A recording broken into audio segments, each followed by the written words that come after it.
And here's something else that's not on the fritz. We're still talking about Congress and health care.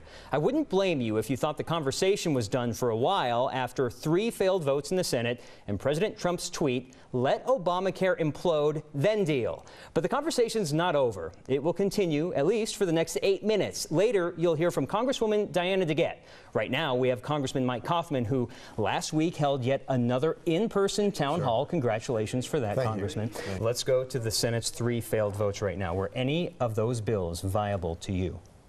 Well, the last bill would have been viable just for a negotiating tool to get it to pass out of the House, get it to a conference committee between the House and the Senate, have negotiations occur over this month of August when Congress is not in session.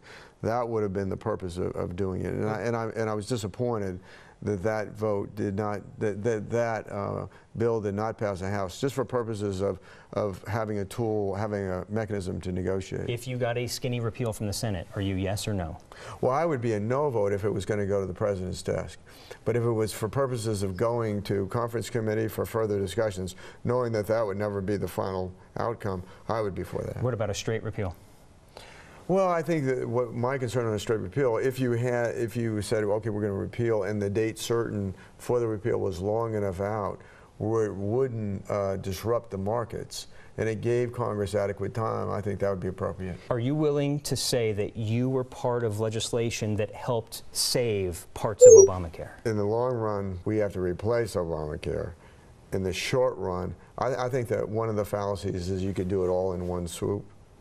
I think the fact is, it's like turning an aircraft carrier around. It takes a little bit of time, and I'm content with that, not doing it in one massive bill, but doing it in parts and doing much of it as bipartisan as we can. I do think the fundamental concept is flawed, the structure in terms of saying everybody's policy has to be the same.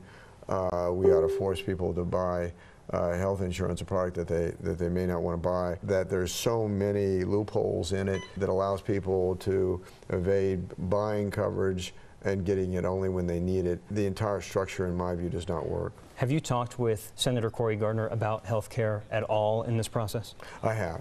So recently that the Senate bill failed, and that was unanticipated. My proposal for breaking the bill up and taking traditional Medicaid out of it.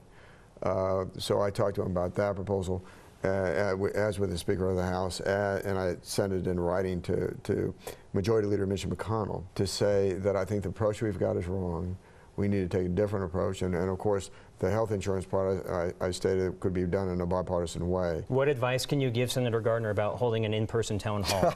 Well, he's got the whole state of Colorado, unlike me. I know he does periodic teletown halls where people from all over the state can call and he can answer questions. I've got a fairly compact district, so I do teletown halls and I do in-person town hall meetings as well as meeting with small groups. All right, thank you, Congressman Coffman, for your time. Well, thank you for having me.